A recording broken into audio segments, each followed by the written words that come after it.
accord de pêche bi ñëw rek ci quelques éléments sur les accords de pêche. Macky Sall a dit aux Européens mën ngeen dugal 45 bateaux pendant 5 ans ñu ñëw di napp 45 bateaux et c'est pas n'importe quel bateau. Dans ces bateaux nous avons 28 bateaux thoniers. 28 bateaux thoniers, c'est extraordinaire. Sur les 28 bateaux thoniers, daanaka les 16 sont des bateaux espagnols. C'est pas étonnant que Sénégalais yi daw yëpp dem Espagne souffrance bi ñuy teg nit ñi àdduna loo def rek am conséquence. Macky Sall a autorisé 28 bateaux thoniers pour ñu ñëw. Il a autorisé 10 bateaux à ligne dont 8 sont espagnols pour ñu ñëw ci géej gi. mu dolli ci 5 bateaux ce qu'on appelle des longliners ku del sama Facebook ñoo gis bateaux yooyu dañuy jël ay chaînes yoo xam ne dañ ciy def ay lignes buñ ko bàyyee day dem ba ci suufu géej ligne yu gudd la ci biir géej gi la jëm ba noppi aussi joxe na 2 trawlers boo ko déggee bateaux yi nga xam ne dañuy am ñaari mbaal ci côté bi dañuy ñëw rek di jël en tout et pour tout Macky Sall c'est 45 bateaux la wax ne ñëw leen suñu géej jël 50 000 tonnes de poissons boo calculer def breakdown bi te loolu yëpp xam nga pour ñaata la Macky Sall autorisé pour 2,5 milliards par année 2,5 milliards par année mooy 200 millions de francs par weer donc Macky Sall mi ngi jaayee tonne poisson bi mi ngi ko jaayee à 200 francs ce qui est inadmissible mënuma comprendre yaboy di jar 500 francs Sénégal wala 300 wala 400 Macky di jaayee kiloton 200 francs te mu leer ko ne kiloton bi boo demee Carrefour wala nga dem Auchan fële ca France kilo bi facilement mën na nekk entre 6500 ba 14000 francs c'est logique boobu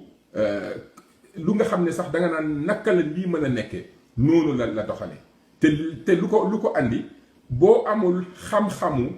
tabax une économie autour de ta ressource dese woo lu dul pexewu seet lan laa ci mën a am parce que bugguma sonn bugguma nekk fii di gëstu bugguma nekk fii di créer ay société bugguma nekk fii di lancer entreprise bugguma nekk fii di sonn comme bugguma sonn au lieu que may nekk fii def li tubaab yi def li espagnol yi def mooy financer leurs pêcheurs former leurs pêcheurs créer des sociétés de transformation et des sociétés de commercialisation yi nga xam ne lépp lu seen pêcheurs yi napp ñu jënd ko loolu tey jii moo andi problème bi lan moo tax espagnol yi ak français yi di ñëw parce que ñoom dañoo am des règles environnementales yu nga xamante ne nii seen géej mënoo cee napp n'importe comment parce que bëgguñu seen jën jeex deuxièmement nombre de pêcheurs yi dañ ko limité parce que bëgguñu pêcheurs yu ëpp yi di lekk di ñëw di jël lu ëpp ba seen géej yàqu mais comme bëgg nañ seen chiffre d'affaires de la pêche di yokku ñu ne léegi ñun lii rek lañ war a jël suñu géej ak mu ne léegi nag nañ dem ci géeju Sénégal yi jël fa la nga des léegi ñun lan moo tax ñun amuñ fullaay ne ni ngeen def ba am 45 bateaux ñun dañoo war a def noonu ba am 45 bateaux nappal suñu bopp di jaay africains yi ak di jaay européens yi ba noppi di ci dund tey ambition boobu coono boobu passion boobu nangoo gëstu boobu nangoo def des plans financiers di def ay échecs di réussir ba keroog ngay tabax sa réew benn industrie de la pêche avec technologie yi war tey loolu moo fi amul dama leen di wax rek benn affaire bu ndaw benn bateau thonier mooy les bateaux thoniers yi boo xoolee valeur bi sur le marché ça tourne entre 1 million d'euros ba 2 millions d'euros bateau yi gën a puissant 2 millions d'euros la 2 millions d'euros c'est 1,3 milliard 1,3 milliard Macky Sall jël na 1000 milliards def ko ci terre bi bu ñu jëloon 1000 milliards def ko ci ay bateaux thoniers dinañ am 769 bateaux thoniers au Sénégal 769 bateaux thoniers te soxlawuñ 769 bateaux thoniers donc da ngay gis ne ressource baa ngi fi xam-xam baa ngi fi